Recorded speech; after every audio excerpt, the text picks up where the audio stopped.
Ruth 1:10 through 13. Ruth 1:10 through 13. Do not leave us. This is Ophrah Ruth speaking.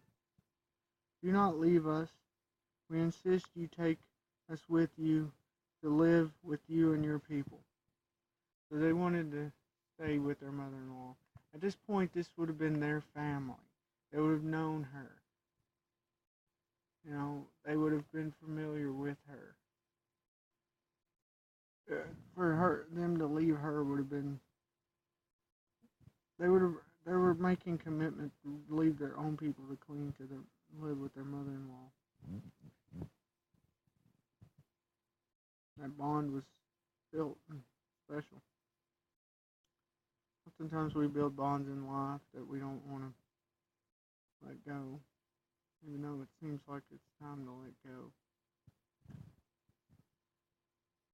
Verse 11. Go back to your homes, my daughters.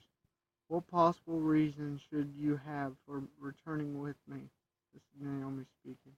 Do you think that there are more sons inside of me? Will you marry these unborn sons?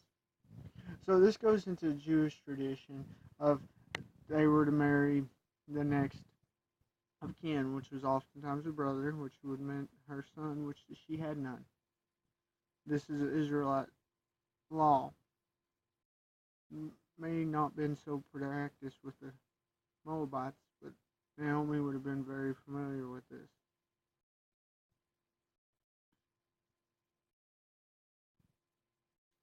Listen to me, daughters, and go back.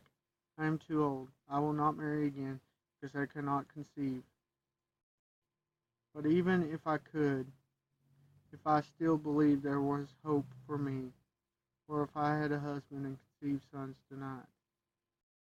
So she's saying that she's too old to marry again, because she can't have kids. This is a very common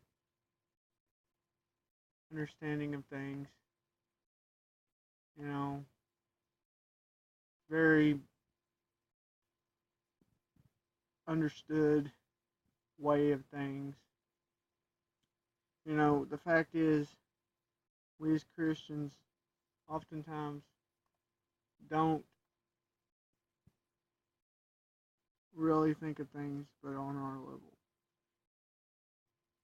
But here, really, she was considering her daughters. She was at a depression because of what happened when she was saying,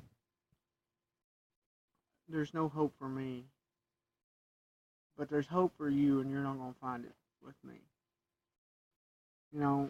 She's putting her daughters in front of herself, regardless of the depression we see here in her voice and the way she's speaking, and she's still caring.